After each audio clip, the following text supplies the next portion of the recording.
ನಮಸ್ಕಾರ. ನಾನು ಡಾಕ್ಟರ್ ಸಮರ್ಥ ರಾವ್, ಅಮೃತ Ayurvedic centre, ಬಸವನಗುಡಿಯಲ್ಲಿ practice ಮಾಡ್ತಾ ಇರೋದು. ಹಿಂದಿನ ಸಂಚಿಕೆಯಲ್ಲಿ ನಾವು ಈ ಆಹಾರದ್ದು ಯಾವ ಆರ್ಡ್ರಲ್ಲಿ ಸೇವನೆ ಮಾಡಬೇಕು ಅಂತ ಶುರು ಮಾಡಿದ್ವಿ. ಅದರಲ್ಲಿ ಹಣ್ಣುಗಳು ಯಾವಾಗ ತಿನ್ನಬೇಕು ಅಂತ ವಿಚಾರ ನಾನು ತಿಳಿಸ್ಕೊಟ್ಟೆ. ಈ ಸಂಚಿಕೆಯಲ್ಲಿ ನಾವು ಯಾವ್ಯಾವ ಥರದ ಆಹಾರ ನಮ್ಮ ಅಗ್ನಿ ಮೇಲೆ ಹೆಂಗೆ ಪರಿಣಾಮ ಆಗತ್ತೆ ಅಂತ ನಾನು ತಿಳಿಸ್ಕೊಡ್ತೀನಿ. ಆಧುನಿಕ ಚಿಕಿತ್ಸೆಯಲ್ಲಿ ನಾವು ತಿನ್ನೋ ಆಹಾರ ಎಲ್ಲ ಮ್ಯಾಕ್ರೋ ಮೈಕ್ರೋ ನ್ಯೂಟ್ರಿಷನ್ನು ಕಣ್ಣಲ್ಲಿ ನೋಡ್ತಾರೆ ಅಷ್ಟೇ. ಅದೇ ಆಯುರ್ವೇದದಲ್ಲಿ ರಸ, ಗುಣ, ವೀರ್ಯ, ವಿಪಾಕ, ಪ್ರಭಾವ ರೂಪದಲ್ಲಿ ನಾವು ನೋಡ್ತೀವಿ. ರಸಗಳು ಹೇಳಿದೆ, 6 ರಸಗಳು.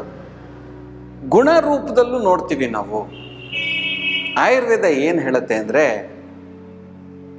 ಊಟಕ್ಕೆ ಫಸ್ಟು ನಾವು ಗಟ್ಟಿ ಪದಾರ್ಥ ಸೇವನೆ ಮಾಡಬೇಕು ಅಂತ. ಗಟ್ಟಿ ಅಂದರೆ ಹಲ್ಲು ತುಂಬ ಕಡಿಯೋದು, ಇದೆಲ್ಲ ಇದನ್ನ ಫಸ್ಟ್ ನಾವು ಸೇವನೆ ಮಾಡಬೇಕು. ಇದ ನಂತರ ನಾವು ಸಾಫ್ಟ್ ಆಗಿರೋದು ಆಹಾರಗಳು ಜಾಸ್ತಿ ಸೇವನೆ ಮಾಡಬೇಕು ಅಂತ. ಲಡ್ಡುಗಳು, ಪೂರಿಗಳು, ದೋಸೆಗಳು, ಇವೆಲ್ಲ ಗಟ್ಟಿಯಾಗಿ ಪದಾರ್ಥ ಇರೋದಲ್ಲ ಫಸ್ಟ್ ಸೇವನೆ ಮಾಡಿ ನಂತರ ಸಾಫ್ಟ್ ಆಗಿರೋ ಆಹಾರ ಸೇವನೆ ಮಾಡಬೇಕು. ಈ ರೀತಿ ಮಾಡೋದ್ರಿಂದ ನಿಮ್ಮಲ್ಲಿ ಬಲ ಉಳ್ಕೊಳ್ಳುತ್ತೆ, ನಿಮ್ಮಲ್ಲಿ ತಾಕತ್ತು, ಸ್ಟ್ರೆಂತು, ಶಕ್ತಿ ಏನಂತ ಕರಿತೀವಿ ಅದು ಚೆನ್ನಾಗಿ ಉಳ್ಕೊಳ್ಳುತ್ತೆ ಅಂತ ಯೋಗ ರತ್ನಾಕರ ಗ್ರಂಥ ಹೇಳುತ್ತೆ. ಈ ರೀತಿ ನಾವು ಆಹಾರ ಸೇವನೆ ಮಾಡೋದ್ರಿಂದ ನಮ್ಮ ಅಗ್ನಿ ಸ್ವಲ್ಪ ಗಟ್ಟಿಯಾಗಿರೋ ಪದಾರ್ಥ ಫಸ್ಟ್ ಡೈಜೆಸ್ಟ್ ಮಾಡ್ಕೊಳ್ಳುತ್ತೆ, ನಂತರ ಸಾಫ್ಟ್ ಆಗಿರೋದು ಬಳಸ್ಕೊಂಡ್ಬಿಡ್ಬೋದು. ಈ ಬ್ರಿಟಿಷ್ ಸಿಸ್ಟಮಲ್ಲಿ ಈ ಡೆಸರ್ಟ್ ಅನ್ನೋದು ಊಟದ ನಂತರ ಕೊಡ್ತಾರೆ. ಅದು ತಪ್ಪು. ನಾವು ಸಾಕಷ್ಟು ಬ್ರಿಟಿಷರ್ಸ್ ಬಿಟ್ಟು ಹೋಗಿರೋದನ್ನ ತುಂಬ ಅಭ್ಯಾಸ ಮಾಡ್ತೀವಿ. ಮದುವೆ ಮನೆಯಲ್ಲೆಲ್ಲ ಇವಾಗ ಊಟದ ನಂತರ ಐಸ್ ಕ್ರೀಮ್ ಕೊಡೋ ಪದ್ಧತಿ ಶುರುವಾಗಿದೆ. ತುಂಬ ತಪ್ಪು. ಆಯುರ್ವೇದ ಹೇಳುತ್ತೆ, ಮಧುರ ರಸ ಊಟದ ನಂತರ ಸೇವನೆ ಮಾಡಕೂಡ್ದು. ಈಟ್ ಯುವರ್ ಡೆಸರ್ಟ್ ಫಸ್ಟ್. ಮೊದಲು ಸ್ವೀಟ್ ಆಗಿರೋದು ತಿನ್ನಿ, ನಂತರ ಬೇರೆ ಊಟ ಮಾಡಿ ಅಂತ ಆಯುರ್ವೇದ ಹೇಳುತ್ತೆ. ಇದು ಮಾಡೋದ್ರಿಂದ ಯಾವ ಥರದ್ದು ಅಜೀರ್ಣ ಆಗಲ್ಲ, ಯಾವ ಥರದ್ದು ಬೊಜ್ಜು ಕನ್ವರ್ಟ್ ಆಗಲ್ಲ, ಬ್ಯಾಡ್ ಕೊಲೆಸ್ಟ್ರಾಲ್ಗಳು ಜಾಸ್ತಿ ಆಗಲ್ಲ, ಹಲ್ಲಿನ ಹೆಲ್ತ್ ಕೂಡ ಇಂಪ್ರೂವ್ ಆಗುತ್ತೆ.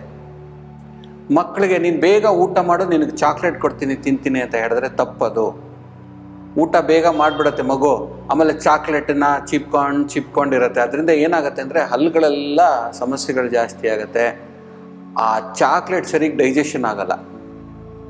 ಫಸ್ಟ್ ಸ್ವೀಟ್ ಕೊಟ್ಟು ನಂತರ ಬೇರೆ ಊಟ ತಿನ್ಸೋದು ಅಭ್ಯಾಸ ಮಾಡಿಸ್ಬೇಕು ಮಕ್ಳಿಗೂ ಕೂಡ. ಸೊ ಆಹಾರದಲ್ಲಿ ನಾವು ಈ ರೀತಿ ಊಟ ಮಾಡೋದ್ರಿಂದ ಏನಾಗುತ್ತೆ ಅಂದರೆ ನಮ್ಮ ಜೀರ್ಣಶಕ್ತಿ ಚೆನ್ನಾಗಿ ಇಂಪ್ರೂವ್ ಆಗುತ್ತೆ, ಧಾತುಗಳಿಗೆ ಪೋಷಣೆ ಕೂಡ ಚೆನ್ನಾಗಿ ಹೋಗುತ್ತೆ. ಈ ಆಹಾರ ಕೂಡ ಎಷ್ಟು ಫಾಸ್ಟಾಗಿ ತಿನ್ನಬೇಕು ಅಂತ ಆಯುರ್ವೇದ ತಿಳಿಸ್ಕೊಡುತ್ತೆ.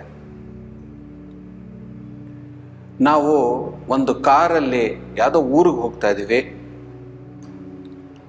ಆ ಫ್ರೀವೇಯಲ್ಲಿ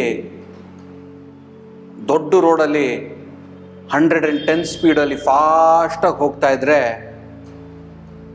ಜಾಸ್ತಿ ಗಮನ ಇರಲ್ಲ ನಮಗೆ. ನಮ್ಮ ಡೆಸ್ಟಿನೇಷನ್ನೇ ಗಮನ ಇರುತ್ತೆ, ಫಾಸ್ಟಾಗಿ ಹೋಗ್ತಾ ಇರ್ತೀವಿ. ಅದೇ ಸ್ಲೋ ರೋಡ್ ಅಂತ ತಗೊಂಡ್ರೆ ಡಬಲ್ ಟೈಮಲ್ಲಿ ಹೋಗ್ತೀವಿ, ತುಂಬ ನಮಗೂ ಸಾಕಾಗತ್ತೆ. ನಾವು ಮಧ್ಯದ ಸ್ಪೀಡಲ್ಲಿ ಹೋದರೆ ನಾವು ಹೋಗೋವಾಗ ಎಂಜಾಯ್ ಮಾಡ್ಬೋದು, ಬೇಗನೂ ತಲುಪ್ತೀವಿ, ಹಾಗೂ ಸಾಕಷ್ಟು ಎಲ್ಲ ನೋಡ್ತೀವಿ. ಹೀಗೇನೆ ನಾವು ಊಟ ಮಾಡೋವಾಗಲೂ ಕೂಡ ತುಂಬ ಫಾಸ್ಟಾಗಿ ಊಟ ಮಾಡಬಾರ್ದು. ಫಾಸ್ಟಾಗಿ ಊಟ ಮಾಡಿದ್ರೆ ಏನಾಗುತ್ತೆ ಅಂದರೆ ನಾವು ಏನು ತಿಂತಾ ಇದ್ದೀವಿ ಅದು ಗಮನದಲ್ಲಿರಲ್ಲ, ಹಾಗೆ ಎಲ್ಲ ಅಗದಿ ತಿಂದುಬಿಡ್ತೀವಿ. ಆ ಕಲ್ಲುಗಳು ಏನಾರು ಇದನ್ನು ಅದನ್ನು ತಿಂದುಬಿಡ್ತೀವಿ. ಆ ಟೇಸ್ಟ್ ಇರುತ್ತೆ ಅಲ್ವ, ಹಾಗೆ ತಿಂದ್ಬಿಡ್ತೀವಿ. ಅದು ಏನಾರು ತೊಂದರೆಗಳಿದ್ರೆ ಅದು ಹಾಗೆ ಮೆಣಸಿನ್ಕಾಯಿಗಳು ಅದು ಇದು ಎಲ್ಲ ಹಾಗೆ ತಿಂದ್ಬಿಡ್ತೀವಿ ನಾವು. ಅದು ತಪ್ಪದು. ತುಂಬ ಸ್ಲೋ ಆಗು ತಿನ್ನಬಾರ್ದು. ತುಂಬ ಸ್ಲೋ ಆಗಿ ತಿಂದ್ಬಿಟ್ರೆ ನಮಗೆ ಅಯ್ಯೋ ಸಾಕಾಯ್ತಪ್ಪ, ಯಾಕೆ ಇಷ್ಟೊತ್ತು ನಾವು ಊಟ ಮಾಡ್ತಾ ಇದ್ದೀವಿ ಇದು ಅಂತ ಇಂಟ್ರೆಸ್ಟ್ ಹೊಟ್ಟೋಗ್ಬಿಡುತ್ತೆ. ಸೊ ಮಧ್ಯದ ಸ್ಪೀಡಲ್ಲಿ ಊಟ ಮಾಡಬೇಕು. ಮಕ್ಳಿಗೂ ತಿನ್ಸೋವಾಗ ತುಂಬ ಫಾಸ್ಟಾಗಿ ತಿನ್ನಿಸ್ಬಾರ್ದು, ತುಂಬ ಸ್ಲೋ ಆಗಿ ತಿನ್ನಿಸ್ಬಾರ್ದು, ಮೀಡಿಯಮ್ ಸ್ಪೀಡಲ್ಲಿ ಊಟ ಮಾಡಿಸ್ಬೇಕು. ಅವಾಗ ಏನಾಗುತ್ತೆ, ಚೆನ್ನಾಗಿ ಮಕ್ಕಳು ಊಟ ಮಾಡ್ತಾರೆ. ಸೊ ಮಧ್ಯದ ಸ್ಪೀಡಲ್ಲಿ ಊಟ ಮಾಡಿ, ತುಂಬ ಫಾಸ್ಟಾಗೂ ಮಾಡಬಾರ್ದು, ಸ್ಲೋ ಆಗು ಮಾಡಬಾರ್ದು. ಈ ಸಂಚಿಕೆಯಲ್ಲಿ ಇಷ್ಟು ವಿಚಾರ ತಿಳಿಸಿದ್ದೀನಿ. ಮುಂದಿನ ಸಂಚಿಕೆಯಲ್ಲಿ ಮತ್ತೊಂದಿಷ್ಟು ತಿಳಿಸೋಣ. ಅಲ್ಲಿವರೆಗೂ ನಮಸ್ಕಾರ.